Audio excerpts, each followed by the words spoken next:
Assalamualaikum warahmatullahi wabarakatuh. Kami dari kelompok 11 akan mempresentasikan Hikayat Anbiya yang beranggotakan Anis Setiawati NIM 196151004 dan Dimas Ayu NIM 196151024. A. Hakikat Hikayat Anbiya. Hikayat adalah nama jenis sastra yang menggunakan bahasa Melayu sebagai wahananya. Kata hikayat diturunkan dari bahasa Arab hikayat yang artinya cerita, kisah, dongeng. Kata tersebut berasal dari kata kerja haka yang artinya menceritakan atau mengatakan kepada orang lain. Hikayat Anbiya atau hikayat nabi-nabi adalah suatu hikayat dalam kesusastraan Melayu lama yang berisi hikayat dan cerita nabi. Hikayat Nabi Muhammad adalah karya sastra lama yang bercorak Islam, berbentuk prosa yang menceritakan gambaran kehidupan Nabi Muhammad dan kelahirannya, Nabi menerima wahyu, perjalanan Isra Mi'raj sampai wafat. B. Cerita Nabi Muhammad. Cerita tentang Nabi Muhammad sebenarnya bisa dibagi menjadi 3 jenis. Pertama ialah cerita yang mengisahkan riwayat Nabi Muhammad dari kelahiran hingga wafat. Kedua, yaitu cerita yang menceritakan mukjizat Nabi Muhammad. Yang ketiga yaitu cerita maghozi. Maghozi sebagai jenis sastra berarti cerita peperangan yang disertai Nabi Muhammad untuk mengembangkan agama Islam. Selain ketiga jenis cerita di atas, mungkin perlu disebut cerita Nabi dan keluarganya. Misal, hikayat Nabi mengajar anaknya Fatimah dan hikayat Nabi mengajar Ali. Hikayat Nabi dapat dibagi menjadi 5. Yang pertama, hikayat Nur Muhammad. 2. Hikayat bulan berbelah. Ketiga, hikayat Nabi bercukur. Yang keempat, hikayat Nabi wafat. Yang kelima, hikayat Muhammad Hanafiyah 1.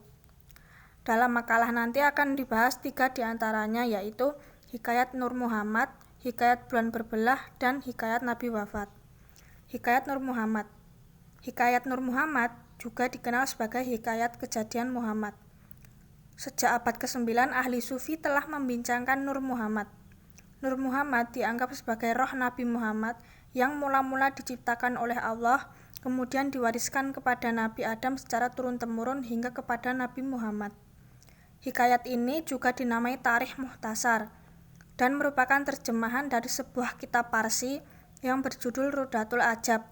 Kitab ini diterjemahkan juga ke dalam bahasa Arab dan diberi judul Umdatul Ansab, artinya pohon segala keturunan. Hikayat ini selesai ditulis pada hari Sabtu 10 Rabiul Akhir 1253 Hijriah oleh Haji Samsudin dari Bintan. Sebelum alam ini jadi, Allah telah menjadikan nur atau cahaya. Maka nur sujud kepada Allah 50 tahun lamanya, lalu difardukan rukun Islam. Yang pertama, mengucapkan kalimat syahadat. Kedua, sholat 5 waktu sehari semalam. 3, puasa pada bulan Ramadan. 4, memberi zakat. 5, naik haji ke Baitullah Al-Haram. D. Hikayat bulan berbelah. Hikayat bulan berbelah juga dikenal sebagai hikayat mukjizat Nabi.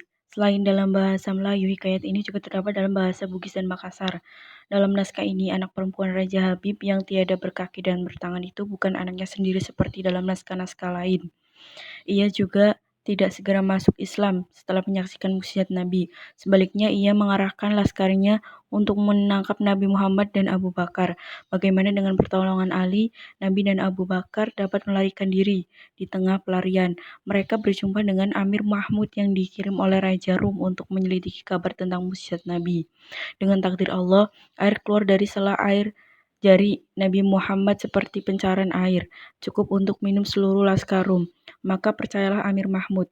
Ia kembali ke Raja Rum untuk memberitahu Raja Rum tentang mukjizat ini. Raja Rum mengutusnya kembali untuk membantu Nabi Muhammad berperang dengan Raja Mekah. Peperangan terjadi dengan dahsyat. Raja Habib kalah dan masuk Islam. Pada suatu hari, Raja Habib mendengar perkataan Nabi Muhammad, beliau adalah Nabi akhir. Lalu Raja pun memerintahkan Nabi menunjukkan mukjizatnya dengan membelah bulan. Nabi pun diberitahu maksud panggilan itu. Maka Nabi Muhammad pun berangkatlah ke puncak bukit Kulis diiringi oleh segala kaum, keluarga, dan Raja Habib. Maka Nabi pun bersembahyang dan berdoa kepada Allah Ta'ala. Maka berserulah rakyatnya keheranan, lalu masuk Islam. Hanya Abu Jahil dan kaumnya sajalah yang masih tidak mau membawa iman. Hikayat ini berakhir dengan mengatakan bahwa barang siapa yang tiada percaya akan mukjizat ini akan dimasukkan ke neraka yang bawah dan merasa berbagai siksaan. Yang terakhir adalah hikayat Nabi wafat. Isyarat dekatnya ajal Rasulullah dimulai ketika beliau beriktikaf selama 20 hari di bulan Ramadan tahun 10 Hijriah. Padahal sebelumnya beliau hanya iktikaf 10 hari. Malaikat Jibril mengulang Al-Quran hingga 2 kali dalam tahun itu bersama Rasulullah. Rasulullah SAW menderita sakit kepala dan merasakan panas pada hari Senin 29 Safar tahun 11 Hijriah. Begitu seterusnya Rasulullah menderita sakit selama 13-14 hari lamanya. Namun Rasulullah masih sempat mengimami salat berjamaah sekitar 11 hari.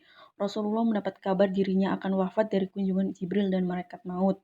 Rasulullah lalu memberitahu keluarganya dan mereka menangis dan sangat sedih. Lalu Rasulullah pergi ke masjid diikuti keluarganya. Setelah sembahyang, beliau memberitahu jamaah bahwa beliau akan pulang ke rahmatullah. Jika beliau ada hutang atau berkumpul siapa saja, beliau hendak membayarnya. Jamaah menangis.